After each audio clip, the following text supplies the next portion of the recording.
All right, so we're here to recap the Penn State Open, and overall I thought it was a pretty solid tournament. Great performance by certain individuals, and as a coaching staff we were very pleased to see some improvement with some of our guys. I think overall most important was the fight that some of the guys had and the intensity that they brought, which is what we've been working on in the room, and as a coaching staff here to implement that and the guys' mentality.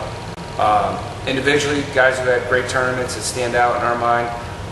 Patrick Davis, although he didn't place, he had 4 wins on the weekend and 1 win over a returning national qualifier, so as a true freshman right now, that was a pretty solid performance on his part.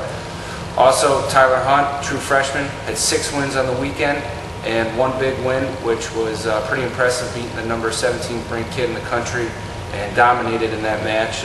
Not only scored 12 points on the board, but ended up getting the fall. So he's improving week to week and very impressed with his attitude and work ethic right now. Nigel Jones, another guy that stands out, went 4-1 on the weekend. I had 1 close loss. Been working on some things that we feel will make a big difference towards the end of the season, but he keeps improving, and that's due to his attitude and work ethic as well. All right, so Karan Jones, another guy who had a pretty standout weekend. Karan had 4 wins on the weekend and wrestled some pretty good competition. It was nice to see him finally get some matches in, and being his first tournament, he was a little rusty, but overall I thought he competed very well, and you know, from what we've seen last year to this year right now, it looks like he's improved pretty good, and we'll keep building on that. And again, his attitude and his work ethic is what's going to make the difference in what he accomplishes this year.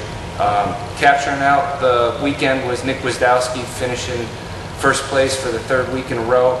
Nick now has won 3 open tournaments and remains undefeated and dominated through the tournament and has looked very impressive. So we were very satisfied with what we accomplished this weekend with the guys that came to wrestle, and we need to continue to improve, and that goes back to what we do in this practice room, and as coaching staff we're going to make sure that we keep pushing these guys and get the best out of them.